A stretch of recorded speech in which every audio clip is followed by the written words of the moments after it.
Well, the Port of Durban looks like traffic on the M4 at peak hour, and that's because, as you heard in Nompu's package, there are dozens of vessels waiting to be cleared. And tonight, importers are worrying that their cargo will not clear in time for their Christmas customers. Some of these 63 vessels are headed for container terminals managed by Transnet. And as you heard there as well, Transnet saying while several initiatives have been implemented to fast-track those clearances, there may still be delays of up to 6 or 7 weeks. SABC News economics editor Tshepo Mongoai is with me.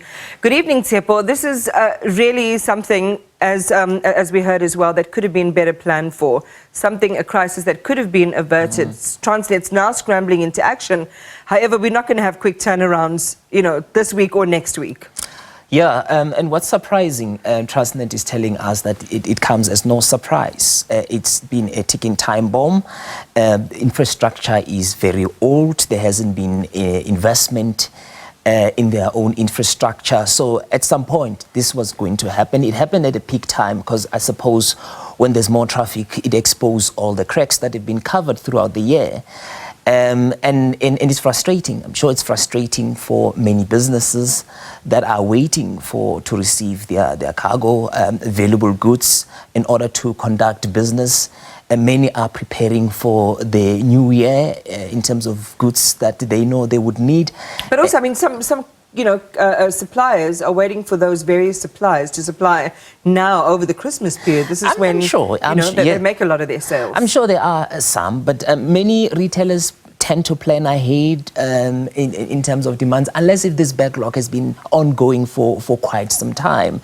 But yes, it's true with the global logistic constraints that started during COVID, we could still be sitting with some of those delays that have been around and didn't quite clear at the time. So it's going to hit us very hard as the economy.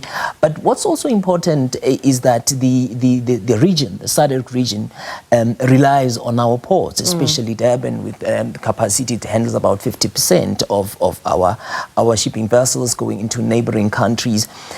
So that also causes much more difficulty and stress. But what also is very interesting is that they've made it very clear that this is going to take a while. It's not going to be an overnight solution.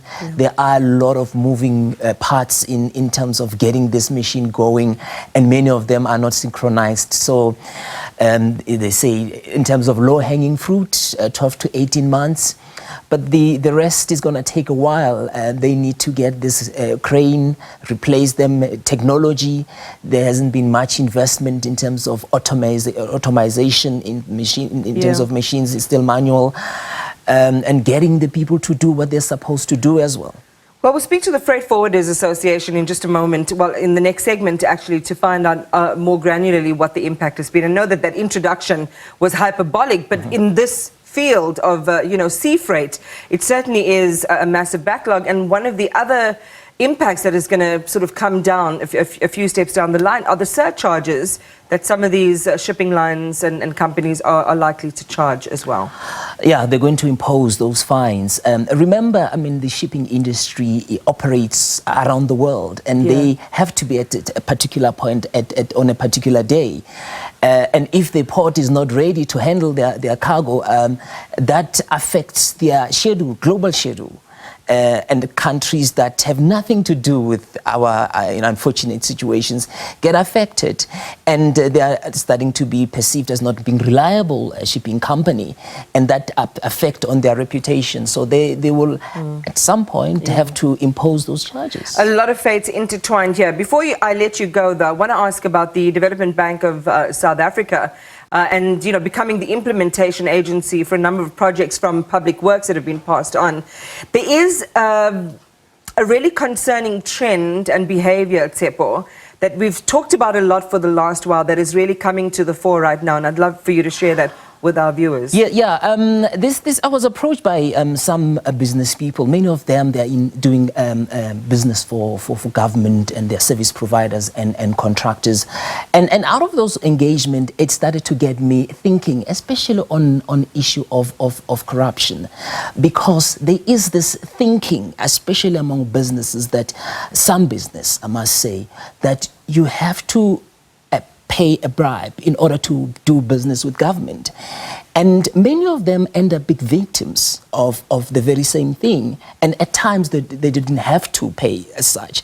There is a trend. Well, you never have to pay. No, right? You don't have to. Yeah. You mustn't, in fact.